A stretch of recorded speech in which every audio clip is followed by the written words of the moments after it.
now that war has been declared, Krishna sets about with his plans to ensure victory for the Pandavas. He knows that his brother Balarama was fond of Duryodhana and might be tempted to join the Kaurava army and fight against the Pandavas. Krishna did not want to fight against his own elder brother, and he had to ensure that Balarama was elsewhere when the great war was being fought. Krishna stops Balarama when he is on the way to Hastinapura, saying that he wanted to speak to him. Krishna creates a magic cow which strays into the nearby paddy fields, destroying the crops. Balarama, who is primarily a farmer's deity, sees this and is shocked that the hard-earned labor of the farmers was being destroyed. So he just throws a small stone at the cow, hoping that it'll run away. But the cow, unfortunately, falls down dead. Krishna pretends to be aghast at this and says it's a crime to kill a cow. அண்ணா பசுவதை செய்யக்கூடாது, சிசுவதை செய்யக்கூடாது, மாதரை கொல்லக்கூடாது, தூதரை கொல்லக்கூடாது என்று சொல்வார்களே. அநியாயமாக இப்படி ஒரு பசுவை கொன்று விட்டீர்களே. தம்பி, இதுக்கு நான் என்னடா செய்யனே? பசுவை கொன்ற பாவம் தருணா, தீர்த்த யாத்திரை போனாதான் பாவம் தருணர். நான் உண்டியா எப்படிடா போர்த்துனார். ஏற்கனவே விதுரர் வில்லு முடிச்சுட்டுக்கிறார். அவர் கூட தீர்த்த யாத்திரை போனோம்னாரு. ரெண்டு பேரும் ஒன்னா போய் வாங்கன்னு ஜதை சேர்த்து விட்டேன். So in one stroke, Krishna eliminates two warriors who could have been a threat to the Pandavas, Balarama and Vidura. So when the great war is being fought, Balarama and Vidura, who are on pilgrimage, are oblivious to the carnage which is happening in Kurukshetra. 12 ஆண்டு வனவாசம் காட்டிலே கழித்து விட்டோம். காட்டிலே கழித்தீர்கள். ஓராண்டு அய்யாதவாசம் விராட நாட்டிலே கழித்தீர்கள். கழித்து முடித்த உடனே ஆமா, யாரை தூதாக ஏவினோம்? யாரை? என் பகவான். ஆமா, மாமா மாமா கண்ணன் கண்ணன் அவரை தூதாக அனுப்பி இருக்கிறோம். அஸ்தினாபுரம் சென்றிருக்கின்றார். சென்ற கண்ணன் இன்னும் வரவில்லை. எங்கள் அண்ணன் நாடு கொடுத்தாரா அல்லது மறுத்தாரா ஒன்றும் புரியவில்லை. அதிலிருந்து இதுவரையிலும் யார் வந்து எந்த நேரத்தில் சாஸ்திரத்தை கேட்டாலும் வித்துரு பேதம் என்று அனைவருக்கும் சாஸ்திரத்தை எடுத்து சொல்லி வருகிறேன். யார் வந்து கேட்டாலும் சொல்லி வரீங்க. சாஸ்திரம் என்பது பொது, அனைவரும் கற்றுக்கொள்ள வேண்டும். யார் வந்து எந்த நேரத்தில் கேட்டாலும் மித்துரு வேதமின்றி சாஸ்திரத்தை சொல்லிக் கொண்டு வருகிறேன். Krishna returns from Hastinapura and tells the Pandavas all that had transpired in the Kaurava court. When he says that Duryodhana tried to capture and jail him, for the first time even the peaceful Dharmaraja gets angry and wants to go to war immediately. He sends invitations to Pandava allies to join them in this war against the Kauravas. தம்பி பீமா, உன்னுடைய தோழிகளுக்கு வேலை கொடுக்க வேண்டிய நேரம் வந்து விட்டது. என்ன ஆணவம் இருந்தால் அந்த துரியோதனன் கண்ணனையே சிறைபிடிக்க நினைத்திருப்பா. எல்லா நாடுகளுக்கு நிருபத்தை அனுப்புங்கள். யாரெல்லாம் தர்மம் ஜெயிக்கணும்னு நினைக்கிறார்களோ அவர்களெல்லாம் நம்ம பக்கம் வரட்டும். எல்லா நாடுகளுக்கும் நிருபம் போனது. எல்லாரும் தர்மருடைய அணியிலே சேர்வதற்காக அணியாக வருகிறார்களா?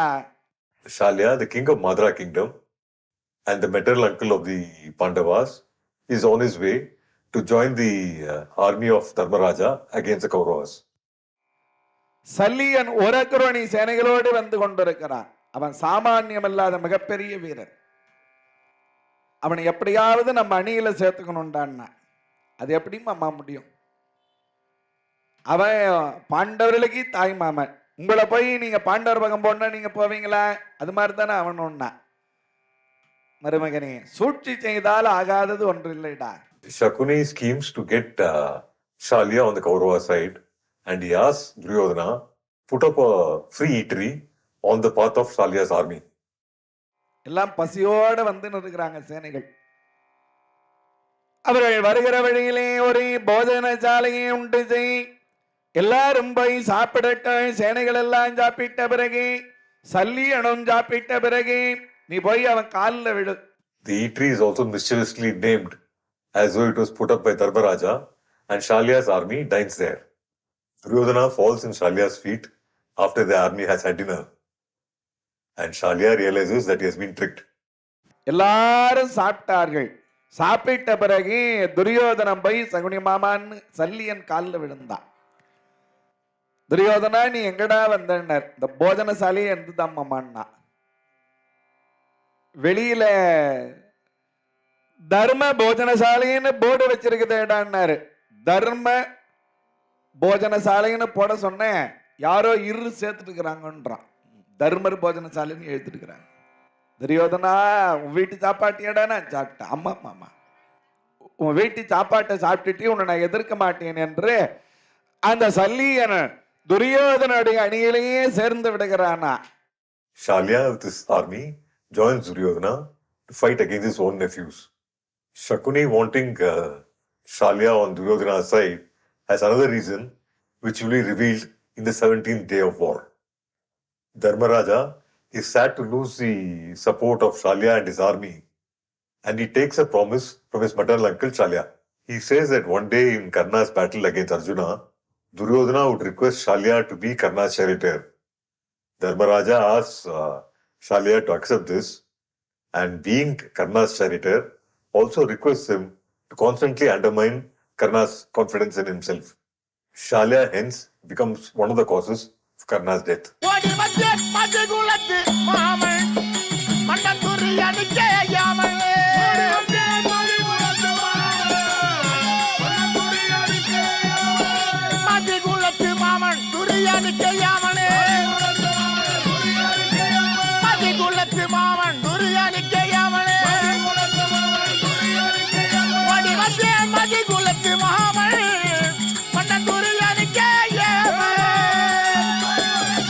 The Kauravas have the support of 11 Acronis or armies against the 7 Acronis or armies of the Pandavas. Each Acroni or division of army has 21,870 warriors on chariots, 21,870 warriors on elephants, 65,610 warriors on horseback, and 1,09,350 foot soldiers. Duryodhana appoints Bhishma as the general of the Kaurava army. பாண்டவரிடத்திலே 7 அக்ரோனி சேனைகள் வந்தது, கௌரவரிடத்திலே 11 அக்ரோனி சேனைகள் வந்ததா. இந்த 11 அக்ரோனி சேனைகளுக்கு தலைவராக பிதாமகனாயிருக்கிற பீஷ்மரை நியமித்தார். ஒரு நாள் துரியோதனம் போய் தாத்தாவை வணங்கி, தாத்தா, சண்டையை துவங்குவதற்கு முன்பாக யாரையாவது பலி கொடுக்கணுமாமே, யாரை பலி கொடுக்கலாம், சண்டையை துவங்குவதற்கு யாரிடத்துல போய் நாள் கேட்கலாம் என்றார். Before any battle, it was a custom in those times to sacrifice a physically perfect human being with 32 marks of physical perfection to Kali, the goddess of the battlefield. 4 people in the Kaurava and Pandava army qualified as having the 32 marks of physical perfection. They were Duryodhana's son Lakshmana Kumara and Shalya in the Kaurava army, and Arjuna and Krishna in the Pandava army. None of these 4 could be offered as sacrifice, and Bhishma suggests a 5th, Aravan, the son of Arjuna and Ulupi. ஒன்றனவ படைகள் எல்லாம் ஒரு பகல் தன்னில் கொல்வானே, நின்றனன் அரவான் என்பான், நீ அவன் தன்னை வேண்டில் கொன்றனை பலிகொடென்று கூறும் அக்குமரர் கொன்றால் வென்றுனக்கு அரசும் வாழ்வும் எய்தலாம் விரைவின் என்றான். நம்ம 11 அக்ரோனி சேனைகளையும் ஒரே ஒரு பகல் பொழுதிலே கொன்று விடுவார். அர்ஜுனுடைய பிள்ளை, அவனுக்கு அரவான்னு பேர். அந்த அரவானை பலி கொடுத்து சகாதேவன் சொல்கிற நாளிலே நீ சண்டையை துவங்கினால் வெற்றி பெறுவான்னு சொல்லல, எய்தலான்னார்.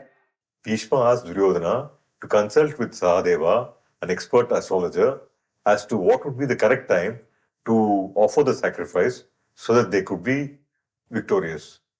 Duryodhana was skeptical whether Sahadeva would give the correct answer, as he was actually a warrior in the enemy camp. Duryodhana, உனக்கு தான் வேண்டியவன் வேண்டாதவன்லாம். ஆனா சகாதேவன் சோதிடன், அவன் தர்மம் தவற மாட்டான். நேரா சகாதேவன் இருக்கிற இடத்துக்கு உள்ளே போகிறான்.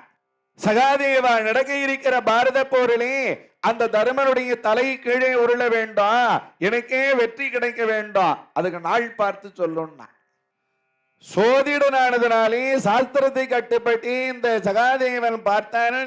அந்த மார்கழி மாதத்திலே சூரியனும் சந்திரனை ஒன்று சேருகிற நாளிலே ஒரு சுத்த வீரனை பலி கொடுத்து நீ சண்டை துவங்கலனா உனக்கு வெற்றி உண்டாகாதுன்னா நான் சமர்களா நான் சொல்ல வேண்டும் சாமி வேண்டும்.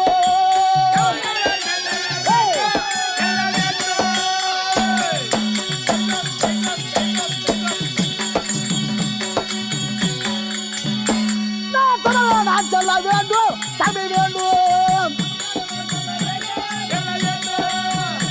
அந்த தர்மத்தல சொல்ல வேண்டும் சாமி வேண்டும்.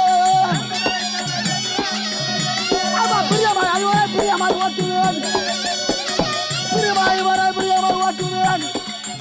நீங்கள் அஸ்தினாபுரத்தில் செய்யக்கூடிய வேலை என்ன, அதை தெள்ளந்தெளிவோடு எனக்கு எடுத்து சொன்னால் சொல்வதற்கு தடை இல்லை அண்ணா. நான் ஜாதகம் பார்த்து சொல்கிறேன். சகாதேவா அண்ணா, பாண்டவர் ஒருவன், ஆமாம், உட தமையன் தமையன் அந்த தர்மன் தர்மராஜன், அவன் தலையானது இந்த பூமியில விழ வேண்டும். விழ வேண்டும். அதற்கு தான் அதற்கு அப்பா முன்பாடு யாரான தம்பியோ அடையாளமியோ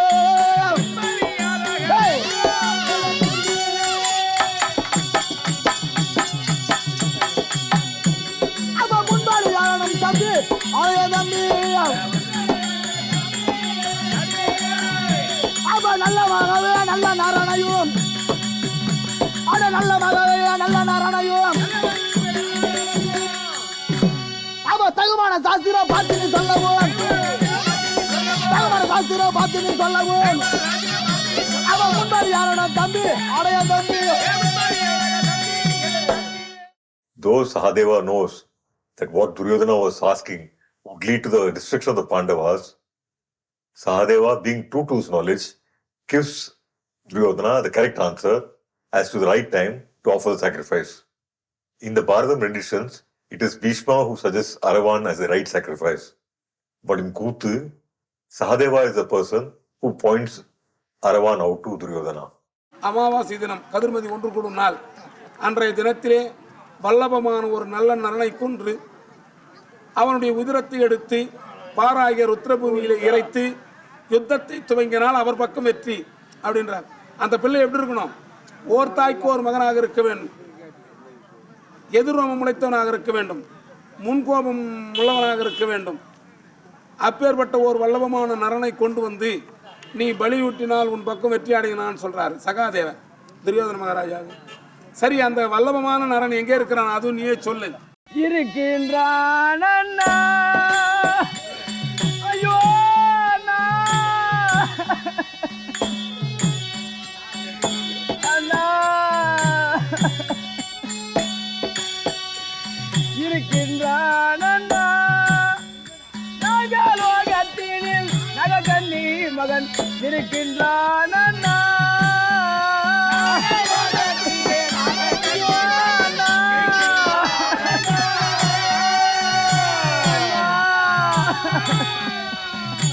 ஐயோ அதுபா அண்ணா,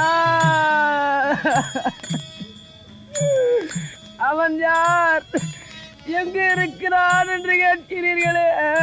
அவன் யாருக்கு பிறந்தவன், அங்க எங்க இருக்கிறான்? அண்ணா, அர்ஜுனனாக கண்ணிக்கும் பிறந்தவள் அரவன் என்ற பெயர் பெற்றவனவன்.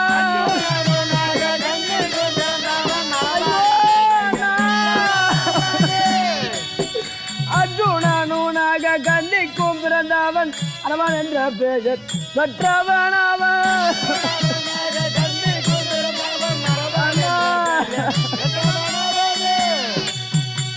இருக்கின்றான் அண்ணா, நாகலோகத்தினில் நாககன்னி மகன் இருக்கின்றான் அண்ணா.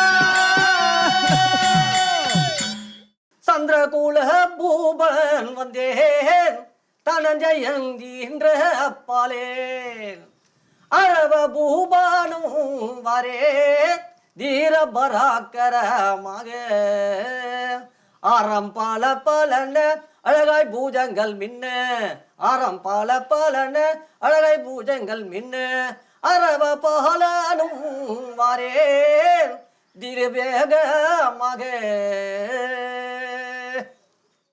Munusami, a potter living in a village called Nedumurai, about 20 kilometers away from Kazhiur, was commissioned by the village to sculpt both the head of Aravan and the torso of Duryodhana for the climactic event Padugalam. Munusami was originally a Kuthu actor who, when he got married to Bala Guchalampal, the daughter of a potter, took up his father-in-law's profession and gave up acting.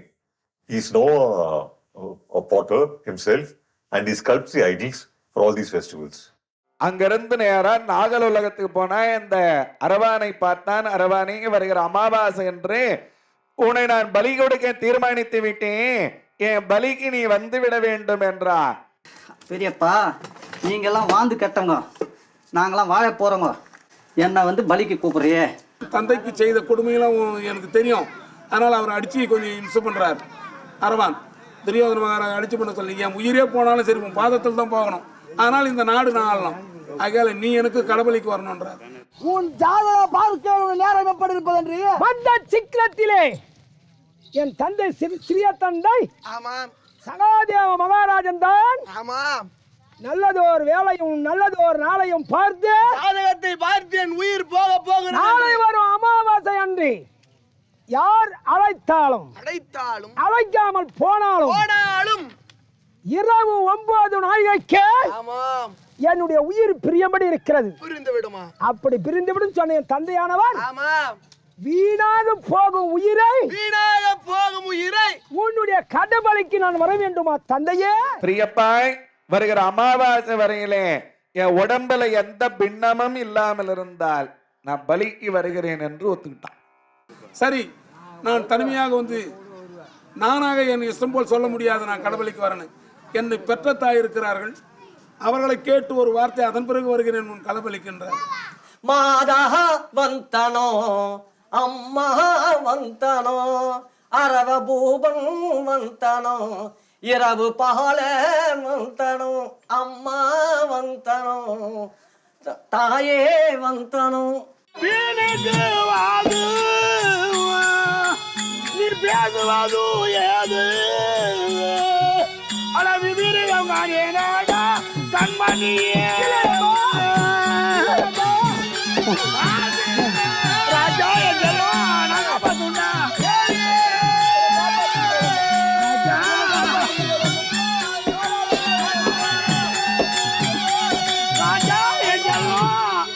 மேவி அவனை தாவி அழைக்கிறார், மேவி அவனை தாவி அழைக்கிறார்.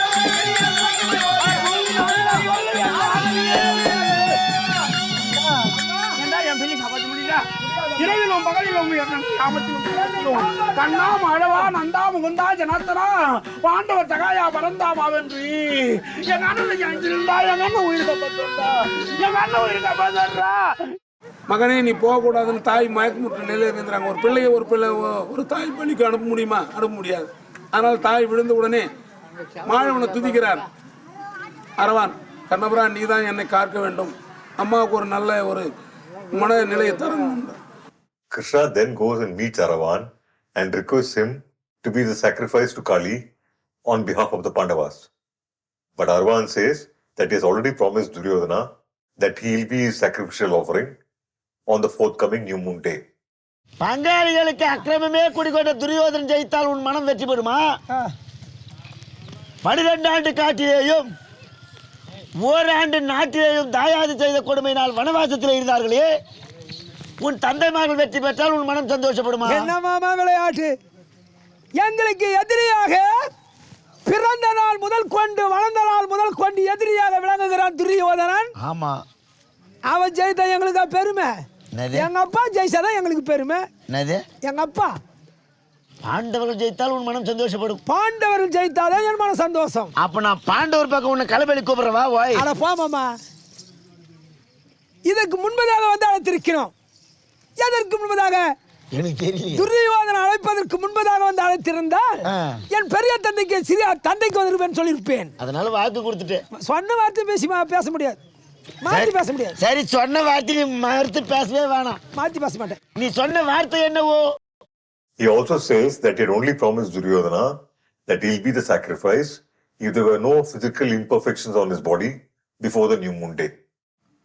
இந்த அமாவாசைக்குள்ள என் அங்கத்தில் ஒரு அங்கம் குறையாமல் இருந்தால் கண்டிப்பாக அவனுக்கு கடவுளுக்கு வருகிறேன் என்று உரைத்திருக்கிறேன். நாளை வரும் அமாவாசை அன்று என் தேகம் அது பின்னப்படாமல் இருந்தால் சத்தியமாக உன்னுடைய கடவுளுக்கு வருகிறேன்.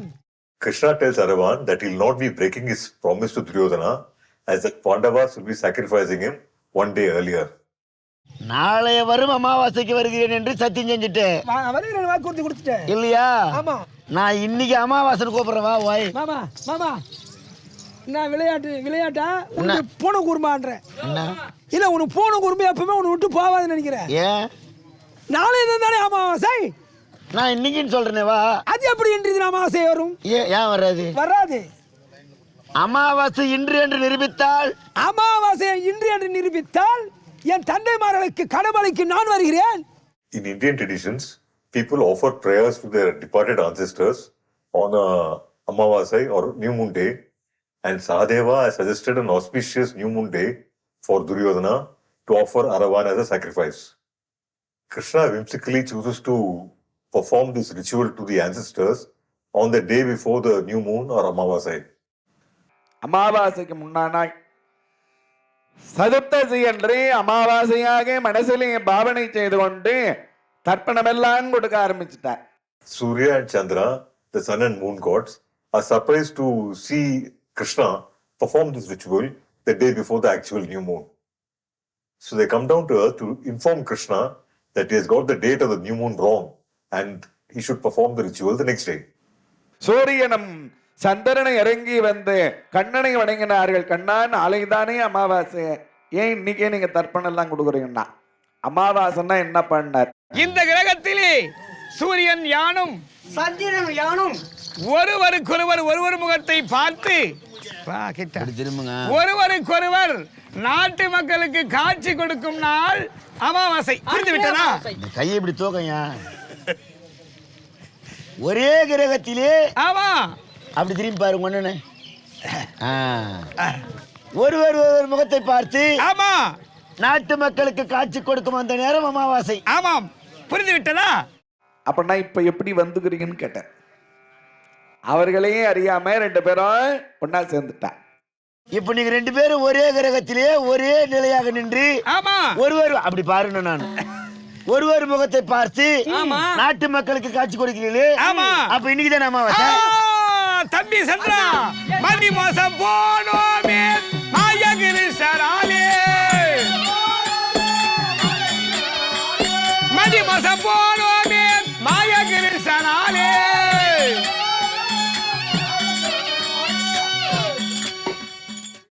While the head of Aravan is made in the potter's village, the body is made using straw and wood in the festival village itself. The whole process takes about 8 hours, after which the potters hand over the Aravan sculpture to the villagers.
priest removes symbolically the 32 marks of physical perfection on Aravan's body and puts them in a pot.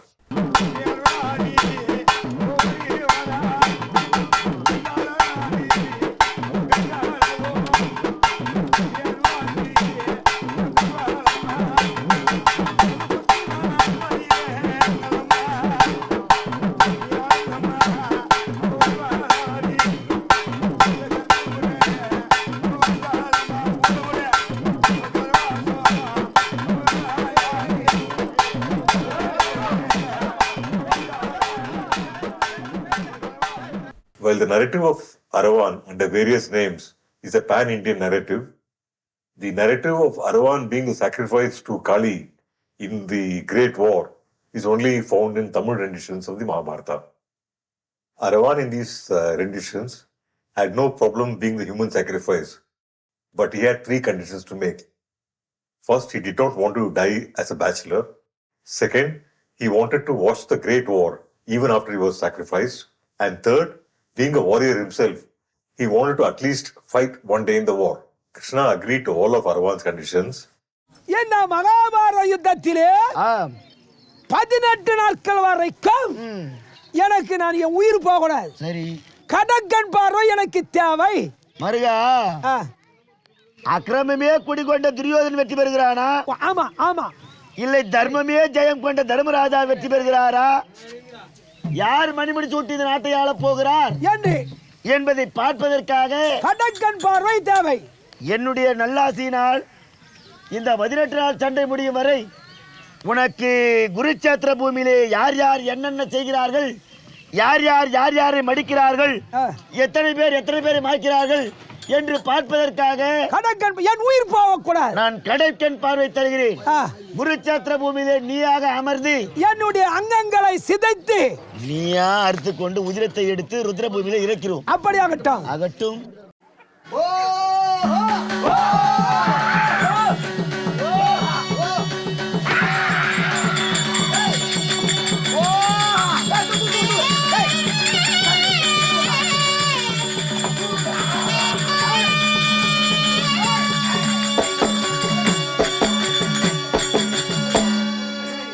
ஐயோ என் மகனே கண்டே அருந்தவ பாலகனே, ஐயோ என் மகனே அருந்தவ பாலகனே, ஐயோ என் மகனே கண்ணே அருந்தவ பாலகனே, ஐயோ என் மகனே அருந்தவ பாலகனே, பெற்றவீரனுக்கு கண்ணு பற்றி எறியுதடா, பெற்றவீரனுக்கு கண்ணு பற்றி எறியுதடா,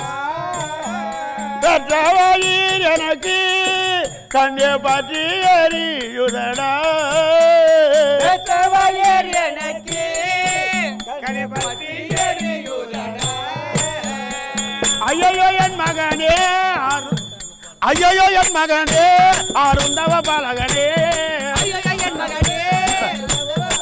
ஐயோ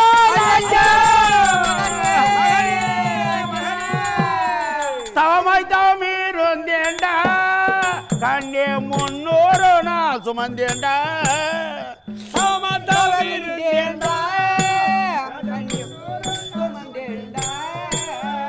தவமாய் தவமீருந்தேண்டா கண்ணே 300 நாள் சுமந்தேண்டா,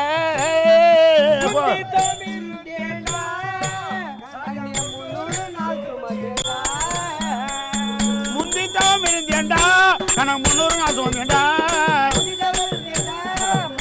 ஐயோ ராஜா. After the sacrifice of Aravan, the armies of the Pandavas and the Kauravas enter into battle formation. The Kaurava army is numerically far superior to the Pandava army, and Duryodhana wants to know from Bhishma as to how long it would take for the Pandava army to be destroyed. Duryodhanan வந்து தாத்தாவை பார்த்தான். தாத்தா எங்க பார்த்தாலும் சேனைகளா இருக்கிறது, 11 அக்ரோணி சேனைகள் என் பக்கத்திலே வந்திருக்கிறது, பாண்டவரிடத்திலே வெறும் 7 அக்ரோணி சேனைகள் தான். அந்த ஏழகரணி சேனைகளை அழிப்பதற்காக எத்தனை நாள் ஆகும் என்றார். Bhishma says it will take him half a day to destroy the Pandava army, while Drona could do it in 3 days, and Karna would take about 5 days to destroy the entire Pandava army. Drona's son Ashwatthama, he says, is the best warrior in the Kaurava camp, and he could destroy the entire Pandava army in 24 minutes. Duryodhana is pleased as he thinks that the war is already won, and Bhishma rebukes him by saying, "You just asked about the strength of our army, and you never asked about the strength of the opposing force."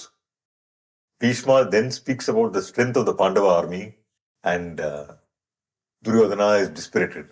ஒரே ஒரு கணப்பொழுதிலே கண்ணமுடி கண்ணத்தரகத்துக்குள்ள எல்லாரையும் அழித்து விடுவான் என்றார். அது வேற யாரும் இல்ல, அர்ஜுனன் தான். அர்ஜுனிடத்துல பாசுபதாஸ்திரம் இருக்குது. கண்ணமுடி கண்ணத்தரகத்துள்ள உலகத்தையே அழித்து விடும். At this point of time, the author of the epic, Vedavyasa, enters his own narrative and asks Dhritarashtra whether he wanted his eyesight back so that he can watch the Great War. சுவாமி, யாருக்கு வெற்றி உண்டாகும் என்றார். நிச்சயமா உன் பிள்ளைகள் ஜெயிக்க மாட்டாங்கடா. பிள்ளைகள் பிறந்ததை வளர்ந்ததை எதையுமே நாம் பார்க்கல, சாகரத்தையா போய் பார்க்கணும். நான் பார்க்க விரும்பல, ஆனா கேட்க விரும்புகிறேன் என்றார். Vyasa does another intervention here. He saves Sanjaya, the charioteer of Dhritarashtra, from Satyaki, saying that Sanjaya was too precious to be killed in the battle. He also gives Sanjaya the ability to be at all corners of the battlefield simultaneously. Sanjaya is also given the ability to listen to all conversations on the battlefield, and he can also listen to the unspoken thoughts of each warrior fighting in the battlefield. Dhritarashtra hears one of the most comprehensive descriptions of the battle, even as it's being fought. Bhishma organizes the army under the leadership of various generals, and Karna is upset that Bhishma has deliberately given him a lesser position. An angry Karna complains to Duryodhana and says that he'll only step into the battlefield when Bhishma falls in battle. On the Pandava side, Krishna anoints Subedhan, the eldest son of the Virata king, as the general of the Pandava army. Arjunan Abhimanyu துச்சத்துயமனை அதிரதராக Shikhandi Viratan தருமரை மாரதர்களாகவ கடோர்கஜன் துருபதனை சமரதர்களாகவா நகுலச்சகதேவர்களை அர்த்தரதராகவும் நியமித்தார். சுவேதன் என்பவனை படை தளபதியாக நியமித்தார்கள். அங்கே அர்ஜுனன் போர்க்கோளம் பூண்டு வருகிறான். அர்ஜுனுடைய தேரிலே பகவான் சாரதியாக அமர்ந்து கொண்டிருக்கிறார். புல்லாங்குடல் பிடித்த கையிலே குதிரையினுடைய கயிற்றை பிடித்துக் கொண்டிருக்கிறார். Arjuna enters the battlefield with Krishna as his charioteer. In most of the retellings of the Mahabharata, Arjuna is seen as facing a dilemma when he sees all his kinsmen arrayed on the other side of the battlefield. Arjuna throws down his weapons as he does not want to kill his own family. But this narrative of Arjuna's dilemma is narrated only in the 10th day of battle in the Mahabharata, when Bhishma falls in the battlefield at the hands of Arjuna. Sanjaya, who is recounting the events on the battlefield, says in a shocked manner that Bhishma has fallen. Dhritarashtra is aghast and asks as to how Arjuna could have had the heart to kill his own grandfather. Sanjaya then tells Dhritarashtra that on the first day of battle itself, Arjuna didn't want to fight this war with his own kith and kin. இதோ போர் புரிய வந்திருக்கிறார்களே, இவர்கள் எல்லாம் யாரு கண்ணா? என்னுடைய தாத்தா வந்திருக்கிறார், மாமன் மைத்துன முதலான எல்லாரும் வந்திருக்கிறார்கள். துரியோதன யாரு கண்ணா? அவனும் எனக்கு அண்ணன் அல்லவா? அர்ஜுனனுக்கு இப்போ மயக்கம் ஏற்படுகிறது. கையில் இருக்கிற காண்டிபத்தை நெகிழ விடுகிறான். இங்க யாருமே எனக்கு பகைவர்களே கிடையாது கண்ணா, எல்லாரையும் என்னுடைய உறவினர்கள். இவர்கள் எல்லோரையும் நான் கொல்லணுமா என்றார். But Krishna managed to persuade Arjuna to fight by narrating his discourse on Dharma, the Bhagavad Gita, to him. This positioning of the Gita Upadesham in the Mahabharata comes at a very dramatic juncture when the patriarch of the Chandravamsam, Bhishma, falls in the battlefield. Arjuna, நீ துக்கிக்க தகாதவற்றை நினைத்து துக்கிக்கிறாய். தாத்தா என்று சொல்கிறாயே, அந்த தாத்தா என்பது யார்? உடம்பா உயிரா? தாத்தா என்பது உடம்பா இருக்குமேயானால் அந்த உடம்பு என்னைக்கா இருந்தாலும் ஒரு நாளைக்கு அழியக்கூடியதுதான். தாத்தா என்பது உயிராயிருக்குமேயானால் அந்த உயிரே என்றுமே அழியாதது. அது பருதி காயில் வாடாது, பவனமேலில் வீழாது, பறவை ஆடில் சோறாது, நெருப்பினாலே எரிக்க முடியாது, காற்றாலே அழிக்க முடியாது, நீராலே நினைக்க முடியாது. அந்த அழியக்கூடிய உடம்பை நீ அழிக்கிறாய் என்று நினைக்காதே. நீ ஆகிய எதையும் செய்யவில்லை, எல்லாவற்றையும் உன்னிலிருந்து நான் செய்கிறேன். நீ மாயை வசப்பட்டிருப்பதனாலே இல்லாத பொருள்கள் எல்லாம் உனக்கு இருப்பதாக தெரிகிறது என்றார். Most commentators on the Bhagavad Gita describe the Gita as a dialogue between Arjuna and Krishna. One storyteller said that there were actually 4 voices in the Gita. He said the first 2 voices were of Krishna speaking to Arjuna, and the other 2 voices were of Sanjaya reporting this dialogue to the blind king Dhritarashtra. He described the 4 voices as Para, Pashyanti, Madhyama and Vaikari, with Krishna being the voice of Para, Arjuna being Pashyanti, Sanjaya the charioteer of Dhritarashtra being Madhyama, and Dhritarashtra the blind king being the voice of Vaikari. No real engagement with the Gita, he said, was possible without engaging with these 4 voices, which represented 4 ascending levels of consciousness from Dhritarashtra to Krishna. பாவத்தை நீ ஏண்டா சுமக்கிற? பாவத்தை என் மீது போடி, பானத்தை அவர்கள் மீது போடும்னா. நீயா எதையும் செய்யல, எல்லாவற்றையும் உன்னிலிருந்து நான் செய்கிறேன். சாதி ஜனங்களை ரட்சிப்பதற்காகவும் அதர்மத்தர்களை அழிப்பதற்காகவும் யுகம் யுகமாக நான் அவதாரம் செய்கிறேன். நீயாக எதையும் செய்யவில்லை, உன்னிலிருந்து எல்லாவற்றையும் நான் செய்கிறேன். அவர் ஒரு பெரிய விஸ்வரூபத்தை காமிக்கிறார். அந்த விஸ்வரூபத்திலே இருக்கிற சேனைகள் எல்லாம் ஏற்கனவே மாண்டு எல்லா சேனைகளும் அவர் வாயிலே போய் விழுவதை பார்க்கிறார். ஒரு வாராக கலக்கம் நீங்கி அர்ஜுனன் தேரிலே காண்டீபத்தை எடுத்து நிற்கிறான். Dharmaraja, before signaling the beginning of the war, gets down from the chariot and takes the blessings of his grandfather Bhishma and his teacher Drona. Both Bhishma and Drona are pleased with this gesture of Dharmaraja and reveal to him and Krishna as to when and how they could be killed. Bhishma says that he can be killed on the 10th day of battle if Dharmaraja makes him fight against Shikandi, as Bhishma would not fight with a person who was originally born as a woman. Drona says he can be killed on the 15th day if a person he trusts announces that his son Ashwatthama had been killed in battle. Drona says that he'll immediately throw down his arms, and Drishadumna, who was born to kill him, could easily kill him. All the soldiers in both the Pandava and the Kaurava armies are waiting for a signal from Dharmaraja and Duryodhana respectively, signaling the beginning of the war. When Dharmaraja sees Arjuna back on his chariot with his bow, the Gandiva, he waves his battle flag and signals the beginning of the war, and Duryodhana follows suit. அப்ப ஒரே நேரத்திலே துரியோதனனும் தருமரும் கொடியசைக்கிறார்களே. போர் போர் போர் என்ற வீரவசனத்தோடு எல்லா சேனைகளும் போய் மோதுகிறார்கள். சண்டை துவங்கி கொஞ்ச நேரத்திலே ஆங்காங்கே கை இழந்து கால் இழந்து தலை இழந்து எல்லாரும் உருளுகிறார்களே. மிக பயங்கரமான போரை முண்டி விடுகிறது. இருதரத்தை சேனைகளும் மிக பயங்கரமாக மோதுகிறார்கள். எங்கு பார்த்தாலும் பானங்களாக, எங்கு பார்த்தாலும் ரிம் ரிம் ரிம் என்று அம்புகள் பறக்கிறது. வாளோடு வாழ் தினால் தினால் தினால் என இடிபடுகிறது. Duryodhana has made Bhishma the general of the Kaurava army, while Krishna surprisingly has chosen Subedhan, the eldest son of the Virata king, as the general of the Pandava army. Subedhan is an excellent warrior, and in the first day of battle, he runs amok among the Kaurava army, killing numerous soldiers and threatening the life of even the great warrior Shalya. Duryodhana panics seeing the valor of Subedhan and entreats for the help of Bhishma in handling this.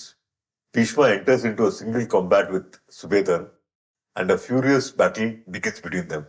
பீஷ்மருடைய தேரந்து எதிரிலே நிற்கிறது. அன்று இருக்கிற படை தளபதிகளுக்கும் கடும் போர் நடக்கிறது. அந்த சுவேதன் சின்னஞ்சிறு பிள்ளையாக இருந்தாலும் பீஷ்மருக்கு ஈடு கொடுத்து அவன் தெய்வீகமான அஸ்திரங்களை வீடு விட்டு கொண்டிருக்கிறான். பார்க்கிறார் பீஷ்மாச்சாரியார், என்னடா இது ஒரு சின்னஞ்சிறு பிள்ளை எனக்கு எதிராக நின்று இப்படி பானம் போடுகிறானே, அவனை இடக்கூடாது என்று கருதிய பீஷ்மர், அடே சுவேதா, உன்னால வில் போர்தான் புரிய முடியுமா அல்லது வாழ் போரையும் புரியுவையா என்றார். பெரியவரே, என்னால வில் போரும் புரிய முடியும், வாழ் போரும் புரிவேன் என்று சொல்லிவிட்டேன். வில்லை வீசி எறிந்து விட்டு வாழ் எடுக்கிறார். அந்த நேரம் பார்த்து ஒரு பானத்தை போட்டு அந்த வாளை தள்ளினார். மறுபடியும் ஒரு பானத்தை போட்டு அந்த பிள்ளையுடைய தோளை தள்ளினார். மறுபடியும் ஒரு பானத்தை போட்டு அந்த பிள்ளையுடைய தலை தள்ளினார். இதை செய்தவர் யாரு? பீஷ்மர். முதல் நாள் சண்டையிலேயே பீஷ்மாச்சாரியார் அதர்ம யுத்தத்தை ஆரம்பித்து வைத்து விட்டார். முதல் நாள் சண்டையிலே படை தளபதியே மாண்டு போகிறார்கள் பாண்டவர்களுக்கு. முதல் நாள் சண்டையிலே பாண்டவர்களுக்கு படிதோல்வி. On the second day of the war, Dharmaraja, at the behest of Krishna, appoints Dhristadyumna as the general of the Pandava army. Dharmaraja, who had never wanted war in the first place, is disturbed at the number of warriors killed on both sides of the battlefield. Bhishma fights like a man possessed, and the Pandava army is unable to withstand this onslaught. இரண்டாவது நாள் துட்டத்வீமனை சேனாதிபதியாக நியமிக்க சொன்னார் பகவான். தர்மராஜா துட்டத்வீமனை சேனாதிபதியாக நியமித்தார். அந்த அணியிலே பீஷ்மர் மிக சிறப்பாக கருட வீகத்தை வகுக்கிறாரா. கருட வீகம், கருடனை போல சேனைகளை நிறுத்துறார். முகமாக பீஷ்மர், இரண்டு கண்களாக துரோணரும் கிருதவர்மாவும் கிருபர் அஸ்வத்தாமாவும் தலைகளாக திரிகத்தர்கள் கேகையர்கள் பூரீசிரவா சல்லியன் பகதத்தனும் மற்றவர்கள் சைந்தவர்கள் முதலியோர் கழுத்திலே நிற்கிறார்கள். துரியோதனனை பின்புறமா நிக்க வச்சார். அவனை பாதுகாக்கத்தான் இப்ப வேலையே. இரண்டாவது நாள் சேனைய சண்டையிலேயும் பாண்டவர்களுக்கு தோல்வி. மூன்றாவது நாள் சண்டையிலே மிக உரமாக போர் நடந்து கொண்டிருக்கிறது. பீஷ்மர் மிக அருமையாக போர் புரிகிறாரா. அவர் கையில இருக்கிற வில்லு வளைவது தெரியல, நிமிர்வது தெரியல. காணெறி தொற்றனன் வீடு மணிப்படி காதிமலைந்திடலே, காணெறி தொற்றனன் வீடு மணிப்படி காதிமலைந்திடலே. மானம் நினைத்திலை சாபம் எடுத்திலை வாளி தொடுத்திலை நீ ஏனிதுணக்கெனமாயன் உரைத்தவன் ஏறுறதிழியாம் ஆனதனக்கினி ஆக எனத்தனி ஆழி எடுத்தனே ஆழி எடுத்தனே. While Bhishma is killing the warriors in the Pandava army, Arjuna watches silently, enjoying seeing the skill of his grandfather. Krishna gets angry with Arjuna and asks him as to why he is letting Bhishma go unchallenged. Arjuna says he just wanted to watch his grandfather fight. Bhishma then provokes Arjuna and Krishna by shooting arrows at them. Krishna gets furious with Bhishma for this and gets down from his chariot carrying his weapon, the Chakrayudham. பீஷ்மரே, முதல் நாள் சண்டையிலேயே அந்த சுவேதன் வில்லெடுத்து போர் புரிந்திருந்த பிள்ளையை வாளெடுக்க சொல்லி பானத்தை போட்டு அந்த பிள்ளையினுடைய தலையை தள்ளினீர். இப்ப என்னடா வேடிக்கை பார்த்து கொண்டிருக்கிற அர்ஜுன மேல பானத்தை போடுறீங்க. Bhishma is happy that he'll be killed by Krishna, but Krishna just admonishes him for the adharmic way in which he had begun the battle by killing the Pandava general Subedhan. Now Arjuna gets into the fight. Arjunan கையிலே வில்லெடுத்து நின்றார். கண்ணா, இப்ப பாரு என் தாத்தா என்ன பாடுபட்டுறார் சொல்லிட்டு ஒரே பானம் தான் போட்டான். ஒன்று 10ஆக 100ஆக 1000ஆக 10,000ஆக லட்சமாக கோடியாக பானங்கள் பிரிந்து விரைந்து நிறைந்து கரிந்து சென்று ஒரே நேரத்திலே போய் பானங்கள் பீஷ்மரை மோதுகிறது. பார்த்தா பீஷ்மர் தேர் இழந்து சாரதி இழந்து கையில் இருந்த ஆயுதங்களை இழந்து ஓடுகிறார். After suffering severe casualties in the first 3 days of the battle, the Pandava army hits back and wins the 4th, 5th, the 6th and the 7th day of the battle. Bhima kills 13 of Duryodhana's brothers and gloats over this, which enrages Duryodhana. நான்காவது நாள் சண்டையிலே பீமசேனன் துரியோதனுடைய தம்பிமார்கள் 5 பேரை கொன்று விடுகிறார். சேனாவிந்தி, சுதர்கணன், பிங்களசன், ஜலாஜந்தன், பீமவாகி என்று 5 பேரை கொன்று விடுகிறார். தினம் தினம் இந்த காந்தாரி பல்லக்கிலே அடைத்து வருவார்களா, ஒவ்வொரு நாளும் 100 பேரையும் தழுவி தழுவி ஆசீர்வாதம் செய்வாள். அன்று தழுவுகிற பொழுது 5 பிள்ளைகளை காணவில்லை. இங்கே என்னுடைய 5 பிள்ளைகள் என்றார். நேற்று சண்டையில் பீமன் கொன்று விட்டார். பிள்ளை இறந்து போனா எல்லா தாயும் அழதான் செய்வார். அழுவதத்துல ஒன்றும் தப்பில்லை. ஆனா என்னன்னு சொல்லி அழுவுறாளான்னு தெரியுமா? கொள்ளே கொந்தி மைந்தர் ஐவர் இருக்கே கொலை உண்டீர். முன்னே முன்னம் முன்னும் முடிந்தது என முன்னா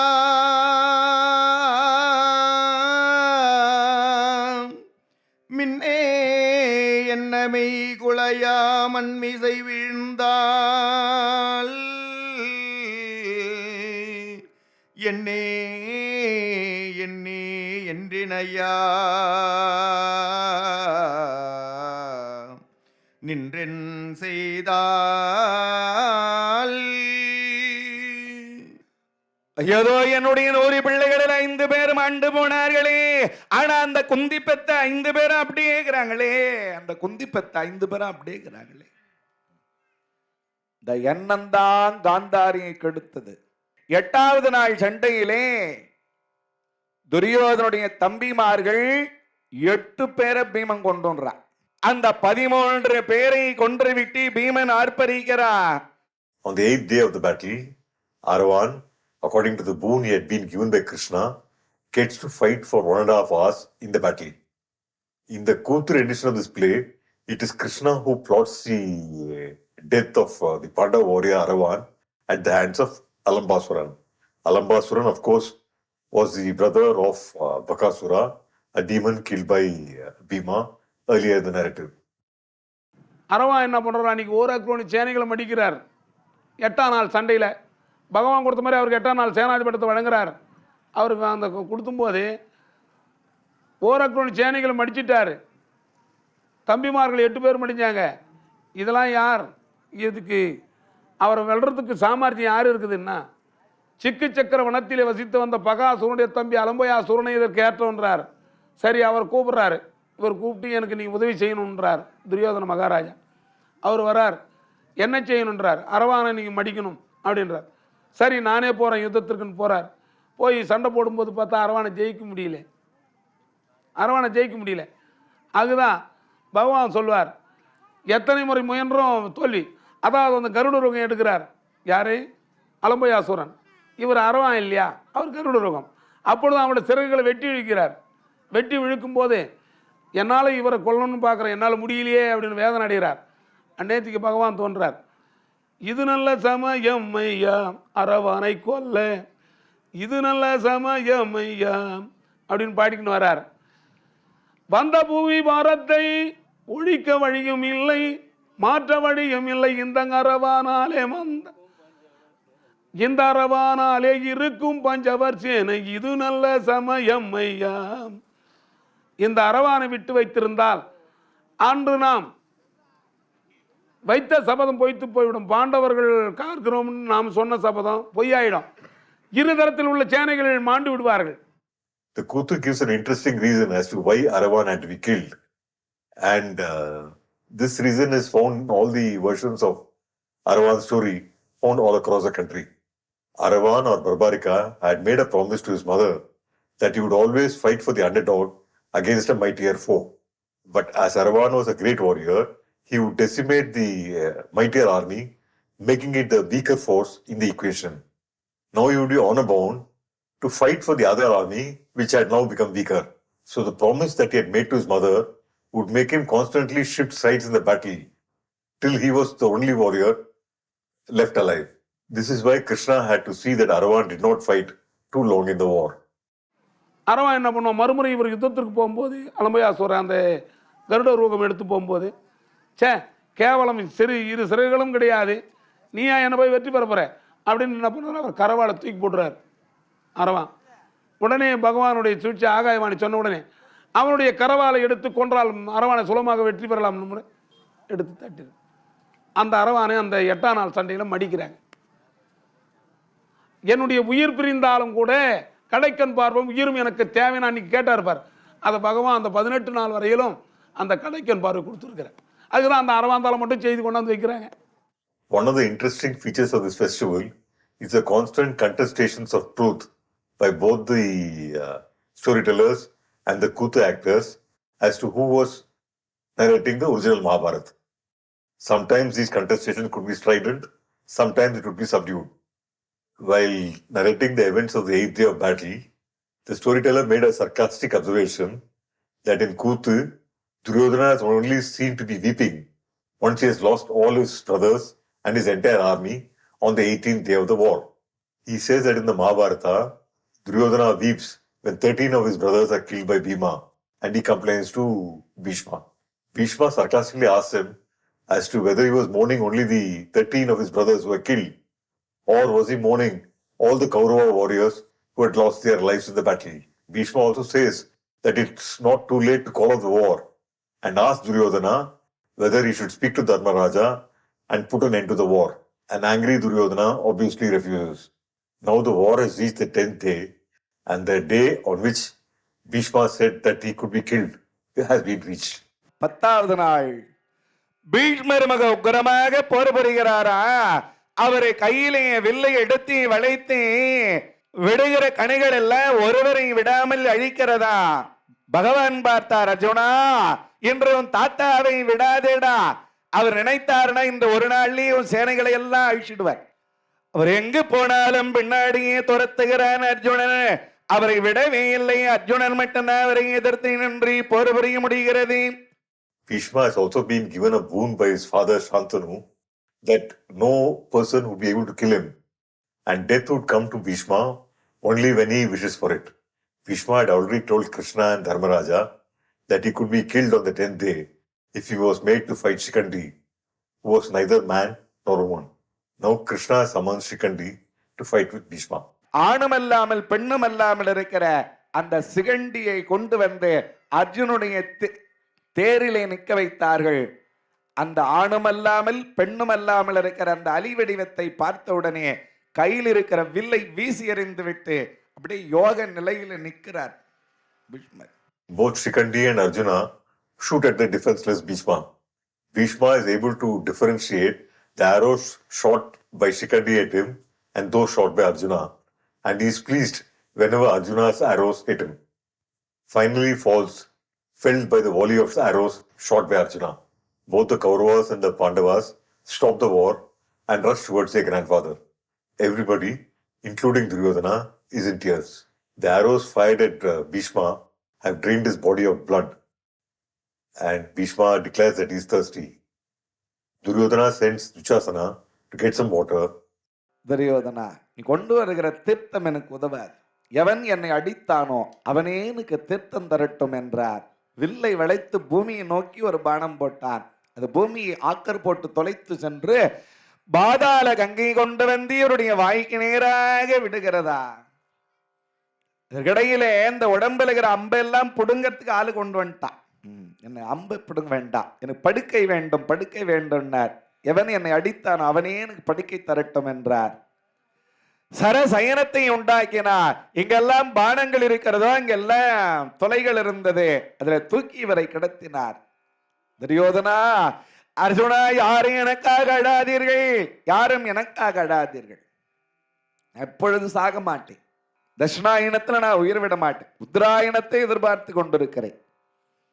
எங்க அப்பா எனக்கு அது போல வரம் கொடுத்திருக்கிறார். இஷ்டமிருத்தின்னு பேர் அந்த வரத்துக்கு. சாகணும்னு நானா நினைத்தாதான் யமன் வருவார்.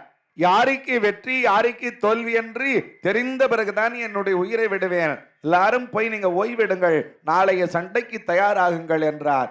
துரியோதன மட்டும் அழுது கொண்டே இருக்கிறார். உண்மையிலேயே தாத்தா மேல பாசம். ஏன்னா பாண்டவர்கள் காட்டுல பிறந்தாங்க, காட்டிலே வளர்ந்தாங்க, கொஞ்ச காலம் தாங்க இருந்தாங்க, மறுபடியும் காட்டுக்கு போனாங்க, மறுபடியும் இந்திரபிரஸ்தம் போயிட்டாங்க, மறுபடியும் காட்டுக்கு போயிட்டாங்க. ஆனா துரியோதன தாத்தாவை விட்டு பிரிந்ததே இல்லை. பிறந்த நாளிலிருந்து அரண்மனையிலே தாத்தா கூடவே இருந்தவன் துரியோதனை. உண்மையிலே தாத்தா மேல pass.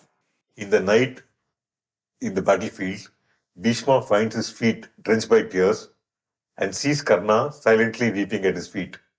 Bhishma now explains to Karna the reason why he did not make him one of his main generals on the first day of the war. He says if he had done that, Karna would have immediately taken a fight with Arjuna, and the fate of Bhishma now might have been the fate of Karna much earlier. He says that Duryodhana could handle the death of his grandfather Bhishma, but he would have been totally shattered by the death of his best friend Karna. It is for this reason, he says, that he wanted Karna to stay away from the battle for the sake of Duryodhana. Bhishma says that as a warrior, he can respect another warrior, and Karna, he declares, was one of the greatest warriors in the world. Bhishma in Tamil traditions also knows of Karna's true identity, and he discloses it to him at this point of time. கர்ணா, உனக்கு ஒரு ரகசியம் சொல்லுகிறேன். நீ யாரை எதிரி எதிரி என்று நினைத்து கொண்டிருக்கிறாயோ, அந்த பாண்டவர்களை உன்னுடைய தம்பிமார்கள், அந்த பாண்டவர்களை பெற்றெடுத்த தாயாயிருக்கிற குந்திதான் உனக்கு தாய், சூரியன் உனக்கு தந்தை என்றார். இது எப்படியோ யாரு மூலமா பீஷ்மர் தெரிஞ்சு வச்சிருக்கிறார். இதை சொன்ன உடனே கர்ணன் வணங்கி சொன்னான், இது ஏற்கனவே எனக்கு தெரியும். தோது வந்த கண்ணன் என்னை என்னிடத்திலே இந்த ரகசியத்தை சொன்னார். அது மட்டுமல்ல, என் தாயாயிருக்கிற குந்தியை நான் சந்தித்திருக்கிறேன் என்றான். Bhishma is shocked when he realizes that Karna already knew about his identity and that he was the eldest of the Pandavas, but he still chose to fight for his best friend Duryodhana. Bhishma is really humbled by Karna's sacrifice. இதை கேட்ட உடனே அதிர்ந்து போனாராம் பீஷ்மர். கர்ணா, இன்னையோடு என்னுடைய ஆணவம் தொலைஞ்சு போச்சுறான்னாரா. என்னையா சொல்றீங்கன்னா, நான் தான் என் பதவியை என் தம்பிக்கு கொடுத்தேன், பெரிய தியாகம் செய்து எங்க அப்பாவுக்கு கல்யாணம் பண்ணி வச்சிடலாம்னு நினைச்சிருந்தேன். ஆனா நான் பதவியை வேணா கொடுத்தனே ஒழிய எல்லா சுகத்தையும் நான் அனுபவிச்சேன். ஆனா உனக்கே பதவி தேடி வருகிறது. ஆனால் நீ அதை எதிர்த்து நட்புக்காக சண்டை போட துணிந்திருக்கிறாயே, நீ செய்த தியாகத்துல என்னுடைய தியாகம் எல்லளவும் வராதுரா. பெரிய வீரன்டா நீ போடான்னு. In the war of the 11th day, the poet says that both the Pandava and the Kaurava armies were dispirited after the fall of Bhishma. The battlefield, he said, looked like the sky without the moon, a pond without lotus, and there was an air of sadness and loss in everybody. Now the question becomes as to who will be the general of the Kaurava army after the fall of Bhishma.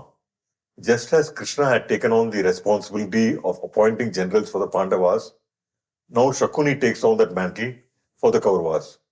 Shakuni suggests that Drona should lead the Kaurava army. In the 11th day's war, Arjuna's son Abhimanyu captures Duryodhana's son Lakshmana Kumara and drags him through the battlefield.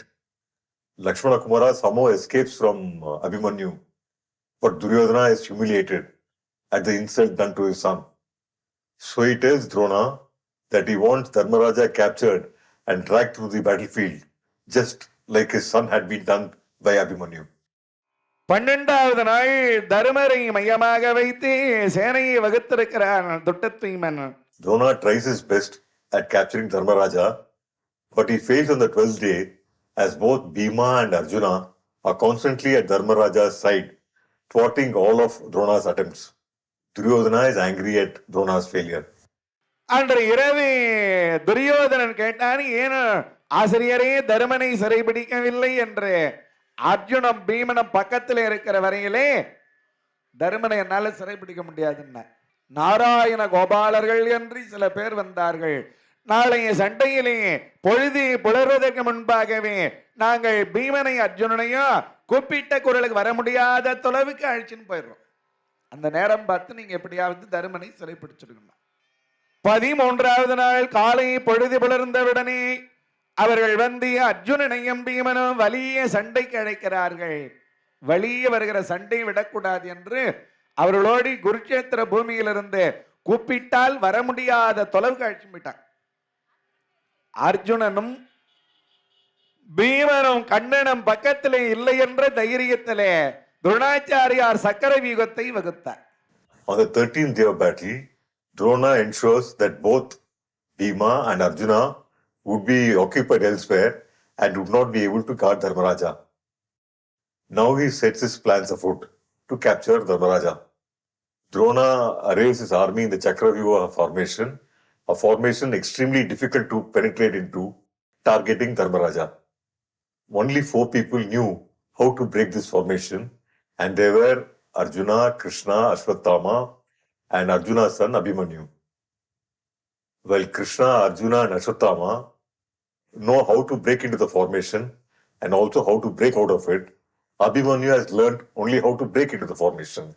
அர்ஜுனுடைய பிள்ளையா இருக்கிற அபிமன்யுவை பார்த்து, அபிமா, உன்னுடைய மாமன அப்பனை இல்லாத நேரத்தில் என்னை சிறைபிடிக்க நினைத்தார் ஆசிரியர். அந்த சக்கர வீகத்தை உடைக்கிற ஆற்றல் உன்னுடைய அப்பாவுக்கு உண்டு, உன் மாமனுக்கு உண்டு, உனக்கு உண்டு. போருக்கு போ, புறப்படு என்றார். போருக்கு போய் வா என்று சொல்லணும். ஆனா அந்த ஆசிரியர் தன்னை சிறைபிடிக்க நினைத்தார் என்ற அந்த செய்தி கேட்டவுடனே என்ன செய்வதென்று தெரியாத நிலையிலே தர்மராஜா அபிமன்யுவை பார்த்து, போருக்கு போ, புறப்படு என்றார்.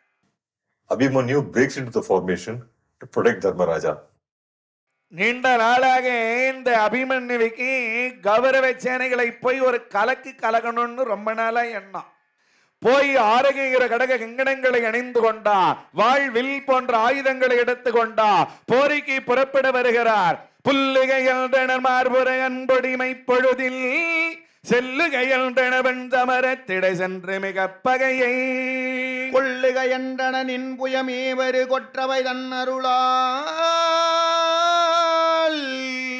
வெல்லுக என்றனன் அன்று துரோணனை வென்ற பெருந்தகையே. வீரவார் கடல் கள்ளின் மீது விலங்க மார்பினில் வெண்ணில ஆரமாலை துலங்கமா சுனவலயம் வாகுவில் அழகிட சேரவாணமதிருளகற்றம் இரண்டு செஞ்சுடர் என்னவே.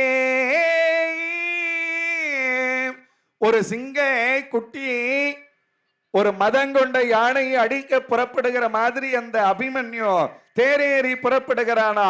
பூமி அதிருகிறதா அந்த தேர் போகிற வேகத்துல. சக்கர வீகத்தை பழக்கத்துக்கு மட்டும்தான் அவனுக்கு மந்திரம் தெரியும், வெளி வரத்துக்கு மந்திரம் தெரியாது. தாய் வயிற்றில் இருக்கிற பொழுதே கற்றுக்கொண்ட மந்திரமா. சுபத்திரை கர்ப்பமா இருக்கிற பொழுது ஒரு நாள் பகவான் தங்கையை பார்க்க வந்தாரா. ஆனா தூக்கம் வரவில்லை என்ன, கதை சொல்லுங்கள் என்றார்கள். சரி என்று கண்ணபெருமான் கதை சொல்றாரா.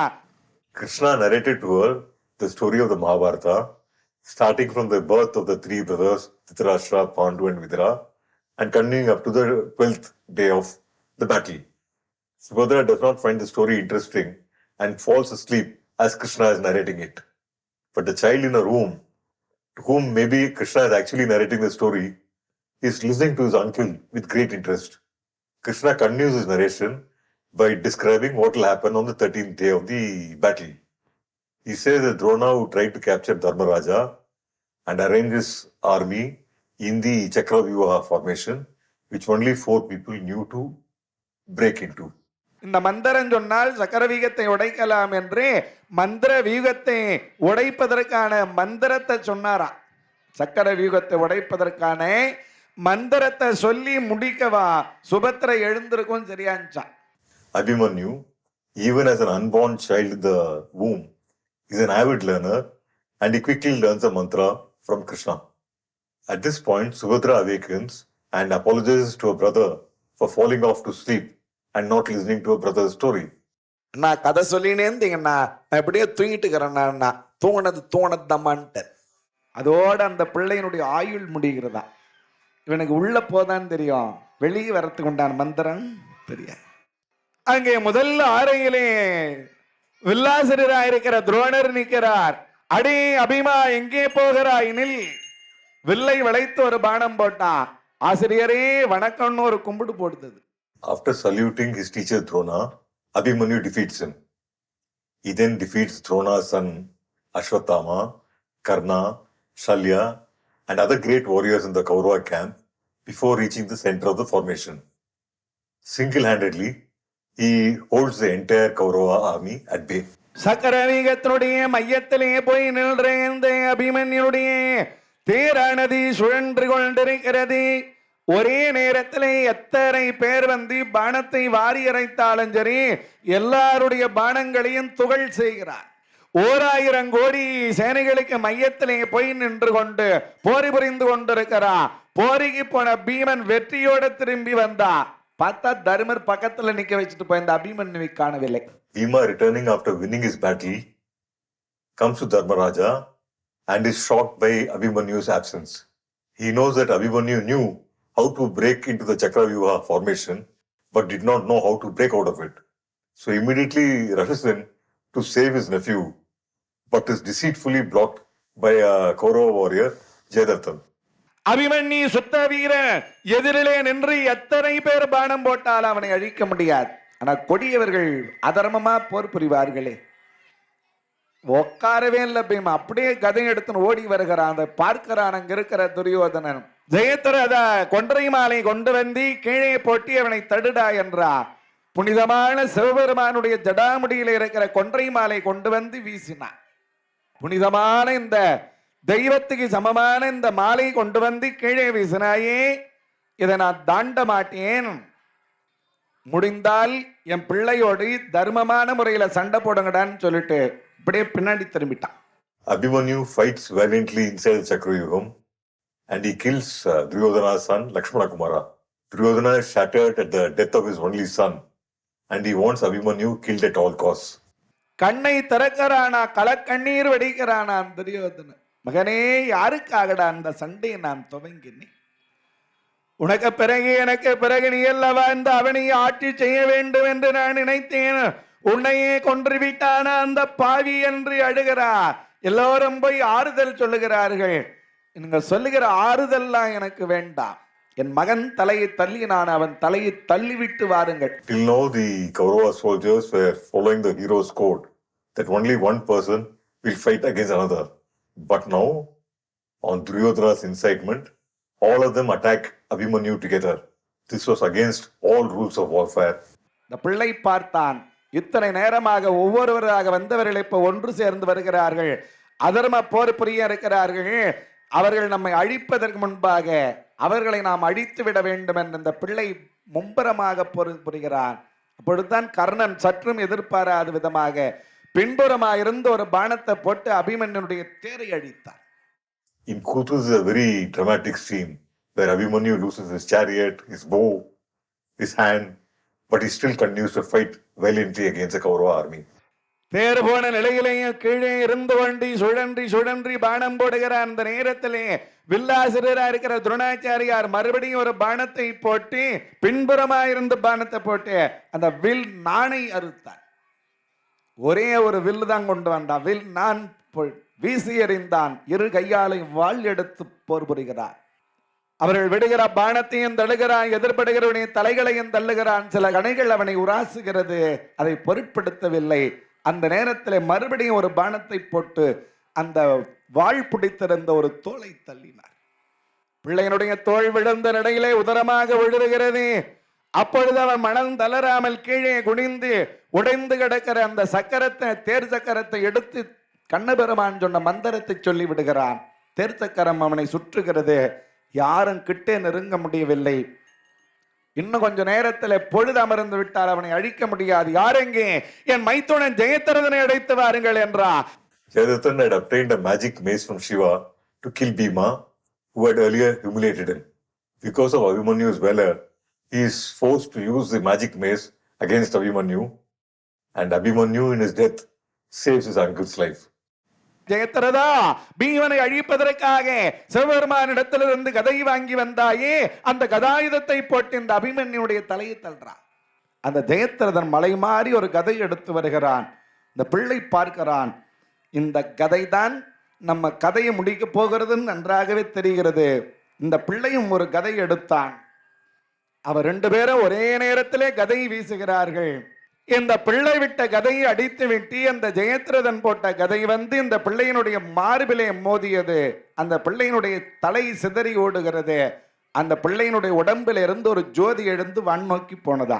இந்த பிள்ளையினுடைய தலையை விடவா பொழுது அமரவன் சரியா இருந்தது. சண்டையை நிறுத்திட்டான். Arjuna is shattered when he learns that his son Abhimanyu had been killed in such a cowardly fashion. யாரால வெற்றி காண முடியாது? ஆசிரியரை வென்று, அஸ்வத்தாமாவை வென்று, கர்ணனை வென்று, கிருபரை வென்று, கிருதவர்மாவை வென்று போர் புரிந்த இந்த வீர வரலாற்றையும் வாய்த்திருந்து சொல்ல மாட்டாயா? ஐயதோ, என் அண்ணா ஓடி வந்தானாமே உன்னை பார்ப்பதற்காக. அந்த பாவி ஜெயத்ரதன் கொன்றை மாலை போட்டு தடுத்தானாமே. பன்னக அரசன் பெற்ற பாவை மாமதலை தன்னை முன்வூர முனையில் தோற்றேன் மூர்க்கனேன் முடியாதுண்டோ. அந்த பாவி கர்ணன் பின்புறமாயிருந்து பாலத்தை போட்டு தேரை அடித்தானாமே. என்னுடைய ஆசிரியர் பின்புறமாயிருந்து பானத்தை போட்டு உன் தோளை தள்ளினாரா. நாளை பொழுதமர்வதற்குள் என் மகன் தலை தள்ளினானே அந்த ஜெயத்திரனுடைய தலையை தள்ளுவேன். அப்படி தள்ளாதிருப்பேனையானால் மன்றில் சார்புரை வழக்கினை உரைக்கோ சிந்துபதியாகிய ஜெயத்திரதனை தேர் உந்தமரின் நாளை உறும் ஏரென உடற்றாம் அந்திவடும் அவ்வளவின் ஆவி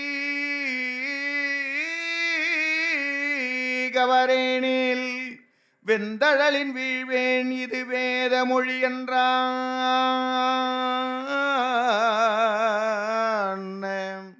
நாளை பொழுதமர்வதற்குள்ளாக என் மகன் தலையை தள்ளினானே அந்த பாவி ஜெயத்திரனுடைய தலையை நான் தள்ளாதிருப்பேனையானால் அப்பொழுது நான் தீயிலே விடுவேன்.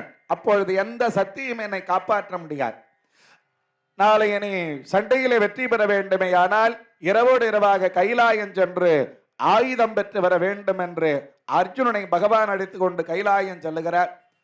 Arjuna, when he learns that Jayadrathan had killed his son, takes a vow that before the sun sets the next day, he would kill Jayadrathan. Arjuna also says that if he is unable to kill Jayadrathan before the sun sets, he will immolate himself in fire. The death of Abhimanyu is the emotional lead to the tragic climax of this festival, Karna Moksham, which will be performed the next day.